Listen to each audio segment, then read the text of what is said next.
والسلام على سيدنا محمد وعلى آله وصحبه wasallam. Ama baad, enyi ndugu zangu watukufu wa Kiislamu, hakika baada ya kuswali swala ya Ijumaa, ndugu zenu katika imani wanawaomba mjumuike nao juu ya lengo ambalo kwamba mnakuja nalo mbele yenu, nalo si lingine isipokuwa ni kuzungumzia kuhusiana na madhila wanaopita ndugu zetu ulimwenguni kutokamana na umbile la kizayuni wa Israeli.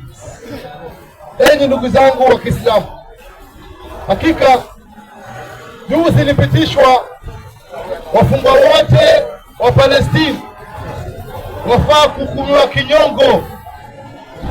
Enyi ndugu zangu Waislamu, je, mimi na wewe tuko tayari kuona ndugu zetu wakihukumiwa kifo hali ya kuwa sisi tumenyamazia? Huu ni umma mmoja, ummatul wahid. Mtume sallam asema hakika umma huu pindi unapoumia sehemu fulani, umma mzima hawezi kulala kwa sababu ya maumivu. Lakini angalia leo ummati Muhammad, ummati Rasulullah, leo kila mahali wanyakuliwa mmoja baada nyingine kwa sababu ya mapenzi yao dhidi ya Waislamu. Ndio maana mzayuni akaweza kuteremsha makombora Iran akifahamu ya kwamba yeye yuko na nguvu dhidi ya dola za Waislamu. Enyi ndugu zangu Waislamu, je, tumesahau utukufu wetu? Je, tumesahau matukufu yetu? Je, tumesahau Mtume sallallahu alayhi wasallam kwamba huu ni umma bora wenye kuamrisha mema na kukataza maovu? Je, tumesahau hilo? La, hatuwezi sahau. Ndio maana Mtume sallallahu alayhi wasallam leo sisi tutazembea kwenye Uislamu wetu, hasa ataondoa umma huu, ataleta watu wengine watakofanya kazi iweze kusimamisha Uislamu. Je, tuko tayari mimi na wewe kulala chini umma wa Kiislamu kiumia? Haliwezekana ndugu zangu Waislamu. Enyi umma bora, enyi umma ambao kwamba tumetumilizwa kwa maisha mema, ile nia na nguvu ilikuwa nayo Ramadhani imeisha. La, tusimameni ndugu zangu Waislamu na tufahamu ya kwamba alikufiki wewe mauti wala alikufiki wewe baya, isipokuwa lile ambalo kwamba Allah Subhanahu wa Ta'ala amekuandikia. Ndugu yangu Muislamu, kuzungumza haki wala kunyamazia hakufanyi wewe kwa mbali na ajali, bali lazima tuzungumze yale ambayo kwamba ni haki kuzungumzwa. Umbile la kizayuni ni umbile ambalo kwamba liliundwa na kusudi yake kutowapatia utulivu wa Waislamu.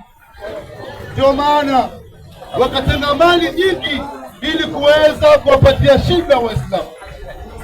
Enyi ummati Muhammad, enyi umma bora, enyi umma unatumiliza kwa ajili ya kukubalisha mambo, mko wapi leo ummati Muhammad? Ni umma ambao kwamba ni lazima tusimamie masala ambayo kwamba ni ya sawasawa. Ndio maana tunasema tunasimama na haki liwe liwalo, tunasimama na haki liwe liwalo. Wala tusahau utukufu wetu wa Baitul Maqdis, kibla cha kwanza, wala tusahau kwamba hiki ni kibla cha kwanza. Juzi walikufungua msikiti, hatutaji msikiti ufunguliwe, tunataji msikiti ukombelewe. Takbir! Enyi ndugu zangu Waislamu, umma huu ni umma ambao kwamba unahitaji kusimamishwa daulatul Islam, daula ambayo kwamba itahifadhi Muislamu na sikuwa Muislamu, ambaye kwamba leo hii kila mmoja walia maisha ni magumu, kila mmoja walia kwa sababu hakuna amani duniani. Kwa sababu gani? Serikali inayoongoza ulimwengu ni serikali mtambui Allah Subhanahu wa Ta'ala. Wanalia Waislamu, wanalia wasiokuwa Waislamu kutokana na hali mbaya ya maisha ulimwenguni. Umma bora huu, umma ambao kwamba lazima usimame, ndio umma ambao kwamba wafaa uweze kutekeleza sheria ya Allah subhanahu wa ta'ala ulimwenguni huu. Mwenyezi Mungu atujalie miongoni mwao. Allahumma ij'alna min al-faizin, Allahumma ij'alna min as-sabirin, Allahumma ij'alna husna khatima inda al-maut. Allahumma nusr ummati Muhammad, Allahumma barik li ummati Muhammad, Allahumma nusr jaysh al-muslimin, Allahumma kafun karim tuib nafa wa fanna. اللهم نصر إخواننا في كل بلاد المسلمين، اللهم نصر إخواننا في كل مكان يا رب العالمين.